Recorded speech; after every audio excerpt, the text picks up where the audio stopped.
Welcome to Quality Branding Hub. The channel is for the quality control engineer, site engineer, and the civil engineer who are working in the construction field. In this channel, we are dealing with anything and everything which is required to get success in the construction. The success is not only about the project success. The success is also who are working, that is quality control engineer, site engineer, and civil engineer. We are discussing the strategies how to become successful in this construction. So this channel is all about the construction and quality control. So what is today's topics? Today's topics is very important. It's about concrete.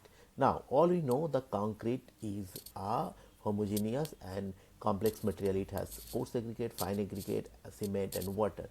Now in the modern age, we are replacing ordinary Portland cement with the Pozzolana. Now what is Pozzolana, why it is important, what is the Pozzolanic reaction, and when you add Pozzolana into the concrete mix, what chemical reactions happen. So today's video is all about the Pozzolanic reaction and what is the Pozzolana and why it is important. So stay tuned until then to get the full information, and if you are new in my channel, kindly subscribe my channel and hit the bell icon so that whenever I upload a new video, you will get immediate notification. So let's jump into the subject. The first things we need to know, what is Pozzolana. Now Pozzolana is a natural or artificial material rich in reactive silica and aluminium.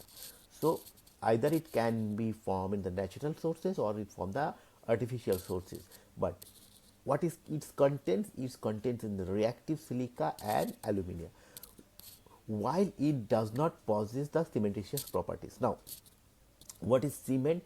Cement is a binder, and when we add water into the mix, the cement and water react together and they form the CSH gel, and it bind all the material together and make a hardened paste that we call the cement. Now this Pozzolana has no cementitious properties, but still we are using into the mix. Nowadays it is mandatory to use into the mix. Now it reacts chemically with calcium hydroxide. I will come later how it is reacting with the in concrete and make it more durable. So what is the natural sources of Pozzolana? That's volcanic ash or pumice and sedimentary rocks. And what is the artificial Pozzolana? That we all know, that the fly ash, silica fumes, metakaolin, etc. that are all come from the coal plants or calcinite clay, that is a byproduct from the industry. So when we are using this byproduct, that means we are helping our environment. Now how we are helping? Because if we are not using this fly ash, metakaolin, GGBS, etc., that we have to dump it into the earth, and that will have possibility that land erosion or land contamination can happen, and it is against the environment. So that is why we are using that one. We are helping our environment to sustainable. Now why it is introduced into the mix, that we need to know. Before that, we need to know what is the reaction of the concrete that we have to make. Now first things, whenever we are adding water into the mix, first these, what you know, that the cement has the C3S, C2S. Now first C3 start reacting with the water, and C3S, what is happening, it creates CSA gel, which gives the strength of the concrete. And then also with the CSH gel, they produce the calcium hydroxide, CaOH2. This calcium hydroxide is also producing. Now this calcium hydroxide, it is present into the pores of the concrete. We don't have any problem with the CSH gel, because the CSH gel is given the strength and it has no detrimental effect on the concrete. But the calcium hydroxide has also increases our pH of the concrete, but it also react with the other substance. So first things, it can react with the sulfate ion. Now why? Because we are concreting, we are in the mother earth, we are exposing the concrete. Now in the earth or in the environment, there are different types of chemical ions, that the sulfate ion, chloride ion, etc. Now when this sulfate ion is penetrate into the concrete, what happen? It also coming from the groundwater, that is also it calcium hydroxide in cement paste. This process is called the first stage of sulfate attack. Now the sulfate ion, when it is coming, the reaction is calcium hydroxide plus SO4 ion plus 2H2O. Without the water it's not possible. What is it? It's from the gypsum, CaSO4, 2H2 and 2OH ion minus. This calcium hydroxide is producing, and this is the first stage of reaction sulfate ion. Now what is the effect? This, when it is calcium gypsum is forming, the volume of the gypsum is more than the volume of the calcium hydroxide. So if the volume is increased, what will happen? It will create more stress or generate more stress inside the concrete, and what will happen? Eventually it will crack and eventually it will break. So the first stage, this calcium hydroxide is, if the sulfate ion is there, then there must be possibility that it can causes damage to the concrete.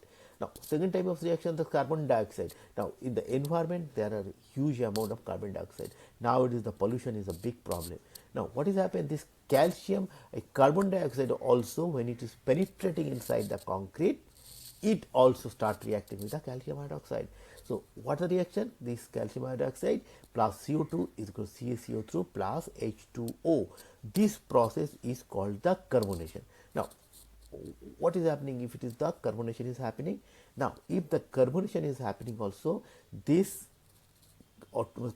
shrinkage is can generate, because the volume change is happening when this calcium carbonate is producing. This also called type of shrinkage cracks. And another also, this lower down the pH of the concrete. All we know that the pH of the concrete is above 12, so it is 13.5, 13 to 13.5. So in the high pH, what is happening? It creates a protective layer around surroundings the reinforcement, so it is not corrode. Now when this calcium oxide is CO2 is penetrate and it react, this pH is lower down and this passive layer is breaks. So what is happen? It will start the corrosion of the steel.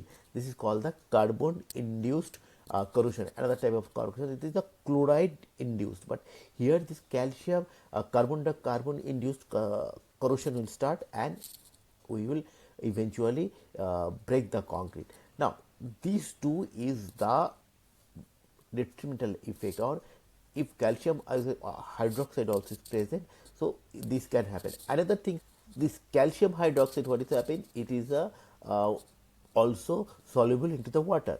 So if this also soluble into the water, what is happen? This lead to leaching or the chemical attack. That's why it's called the leaching of the concrete.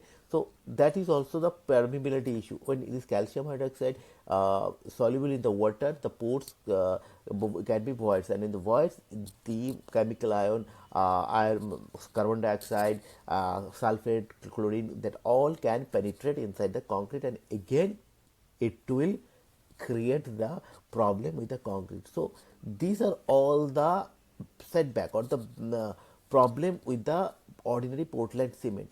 Now to mitigate that one, something we need, what it can react with the calcium oxide hydroxide, and it can produce something which can give the strength, and this all the sulfate ion, carbon dioxide, water soluble, that cannot be happen. So to mitigate that one, we are introducing the pozzolanic material, that is highly reactive silica and alumina.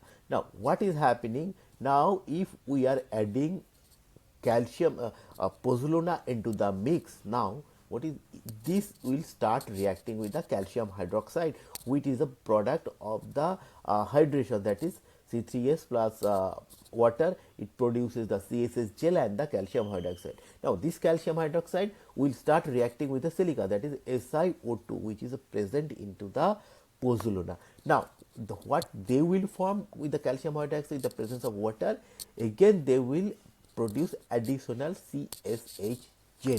Now what is the CSH gel? All we know that CSH gel is the product which gives the strength of the concrete.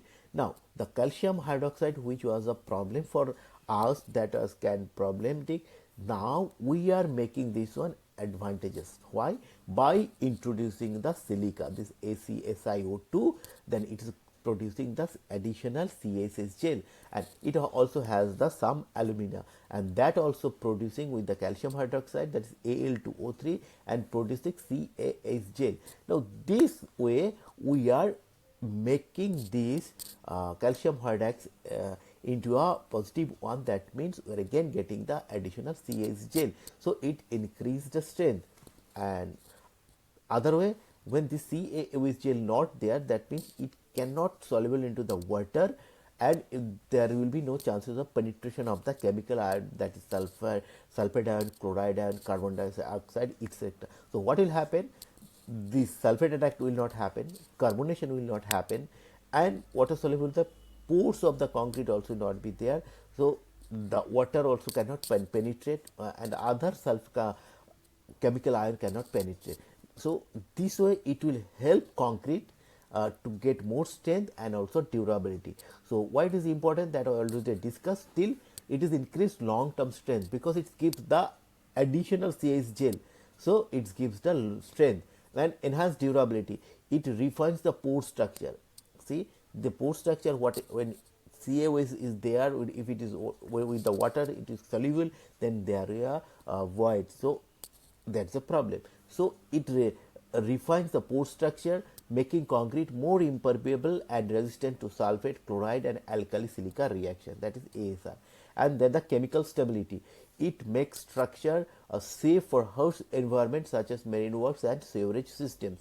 So this is how we can help our concrete using the pozzolanas. Now why it is introduced, why not other material? First things, it is cost effective. It often utilize industrial waste products, reducing the overall material cost. Now these fly ash, GGBS, metakaolin, whatever we are using, it is coming from the byproduct. It is a waste, it is a industrial waste. Now what if we are not using, what will happen? This has to dump, and that is also cost. You have to dump into the earth, you have to take the permission, and also it will produce the land erosion or land contamination, and water contamination, the air contamination. So it is the cost effectiveness, because the cost of the pozzolanic material is lower than the cost of the ordinary Portland cement, and it is improved the workability. The finer particles and spherical shape, it's a spherical shape, especially in the fly ash, act like a ball bearings, making the concrete easier to pump and place, because nowadays we are all making high rise and we need to pump the concrete in the tall structure. So this ball bearing structure or the spherical shape of the fly ash or the pozzolanic material gives them easier to pump and place, and lower heat of hydration. Now what is that? Because this reaction, whenever you start with the C3S gel, C3S plus H2O, that means with water, CH gel formation, and it's the exothermic reaction, and it's produce huge amount of heat. Now we call it the heat of hydration. Now the heat of hydration is not good for the concrete, because if the excessive heat is there, it will pass to the environment, and when it is passed to the environment, the cracks will generate. We call it the thermal cracks. So what has happened, if the thermal cracks is there, with the crack, again these ions and the carbon dioxide and the water will penetrate, and again the chemical reaction will start, and long term durability will be a problem.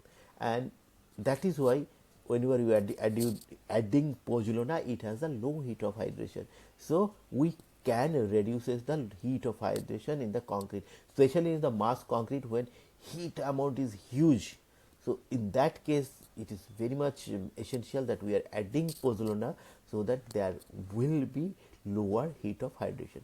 And then it's come to the sustainability. What is sustainability? Sustainability is that we are working in the mother earth, and it is our duty to protect our mother earth. So how we can protect our mother earth? We need to reuse the material. And another terms, whenever we are using Portland cement, whenever we are producing Portland cement into the clinker, the carbon dioxide is producing as a byproduct.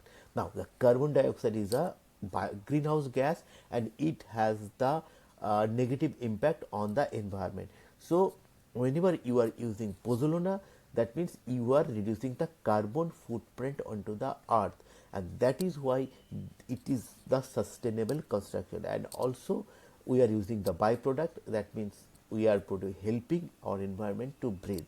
So these are what is pozzolanic material, why it is important, why it is introduced, and what is the chemical reaction with the pozzolana. But another things too, you remember that this calcium hydroxide, the calcium ion, it gives the our pH, that's our high pH. So we cannot increase the pozzolanic reaction whatever we want.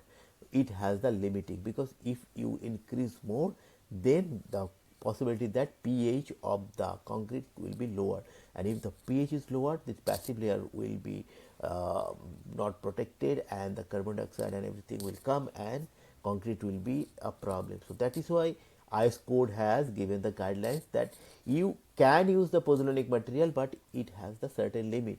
Above that you cannot increase, because you need first the calcium hydroxide to react. If there is no Portland cement, the calcium hydroxide will not produce, then how the silica will react? So you need the Portland and you need the pozzolana with the proper blend of ratio and proper mix ratio. So that is why you need to do the mix design, because we cannot increase our percentage of the pozzolana whatever you want, because the code has given the guidelines. Because of this, because you need to react with the pozzolana, we need to produce the calcium hydroxide, and again the calcium hydroxide will produce react with the pozzolana, and also the pH is a factor for the concrete. So we should not lower down the pH below 12. So these are all about the pozzolana material and the reaction, and I hope you find it useful. And if you find it useful, kindly subscribe my channel and hit the bell icon, so that whenever I upload a new video, you will get immediate notification. And I'm waiting for your valuable comment, so that from your valuable comment, everybody will be benefited. And if you want to know anything more about quality control and construction, please let me know. I will come with more content like this. And thank you once again for watching me.